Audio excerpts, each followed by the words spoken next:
Bismillahirrahmanirrahim. Assalamualaikum warahmatullahi wabarakatuh. Kumpulan kami hari ini akan menceritakan mengenai sistem maklumat pengurusan. Saya akan mulakan dengan definisi sistem maklumat pengurusan. Okey, definisinya ialah data bahan dan juga pengetahuan dalam keadaan teratur, tersusun, bersekutu dan juga berlabel.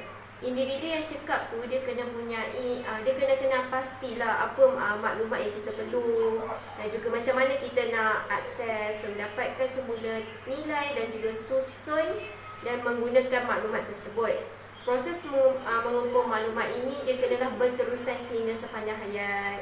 Untuk tujuan untuk sistem maklumat pengurusan ini pula adalah memudahkan untuk penyampaian kursus atas talian. Selain itu, dia juga memberikan kemudahan kepada pelajar untuk buat rujukan ketika membuat sesuatu tugasan.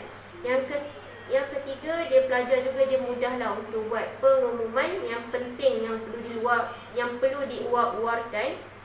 Pelajar juga akan mudah untuk berkombinasi dengan pensyarah dan rakan untuk menyelesaikan tugasan melalui chat real time, email dan juga sebagainya. Seterusnya saya akan teruskan kepada orang seterusnya, iaitu kebaikan dan juga keburukan sistem maklumat pengurusan. Assalamualaikum warahmatullahi wabarakatuh. Hari ini saya ingin menerangkan tentang kebaikan dan keburukan sistem pengurusan maklumat. Pertama, sistem pengurusan maklumat dapat mengurangkan data lewa. Jadi pengguna dapat menjimatkan ruang storan dan dia dapat menggunakan data-data yang lain untuk masukkan ke dalam storan itu. Yang kedua, dapat mengurangkan ralat pengemas kinian. Jadi, segala masalah-masalah pengemas kinian dapat dimudahkan apabila ada sistem pengurusan maklumat. Tak perlulah pengguna perlu menyusahkan diri sendiri untuk menggunakan cara lain, kerana sistem pengurusan maklumat telah memudahkan mereka.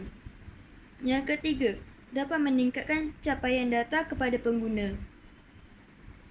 Dan keempat, dapat meningkatkan keselamatan data. Jadi dia dapat melindungi data-data kita daripada hilang, dia ada backup.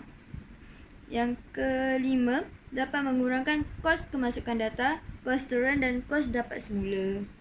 Okey, sekarang ni saya nak menerangkan tentang keburukan sistem pengurusan maklumat, iaitu sistem yang rumit, sukar dan mengambil masa untuk direka bentuk. Selalunya pada programmer yang kena memikir design dan kena buat itu dengan teliti kerana untuk memudahkan pengguna. Yang kedua, kos permulaan perkakasan dan perisian yang besar. Dia menggunakan data yang sangat besar untuk membuat sistem pengurusan maklumat. Yang ketiga, kerosakan pada pangkalan data boleh melibatkan semua atur cara. Kerana satu sebab dia akan menyusahkan cara menggunanya.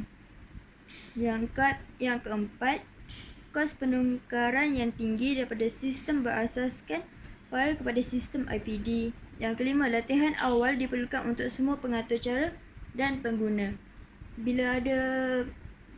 Bila menggunakan sistem pengurusan maklumat, kita tidak tahu cara menggunakannya. Jadi kita perlu buat latihan dan kita perlu membaca dia punya arahan dengan teliti. Okey, itu saja.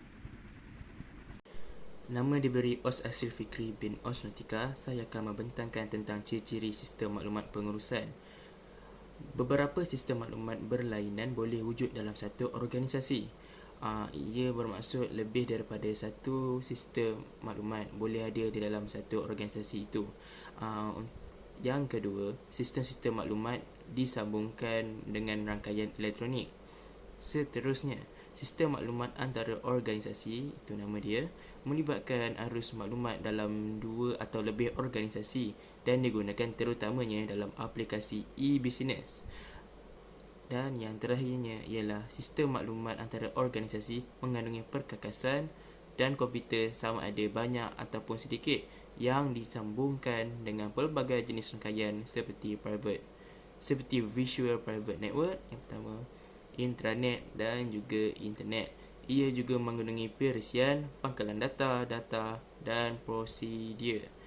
Untuk kesimpulannya, Langkah-langkah keselamatan ICT boleh dilakukan secara teknikal yang melibatkan kepakaran dalam bahagian-bahagian tertentu.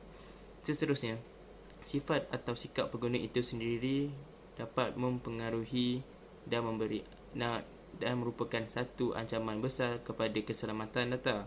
Dan yang terakhir ialah langkah-langkah dari segi pengurusan yang tidak melibatkan teknikal juga perlu dilakukan bagi memastikan keselamatan data daripada ancaman dalaman organisasi itu sendiri. Itu sahaja daripada kami. Terima kasih.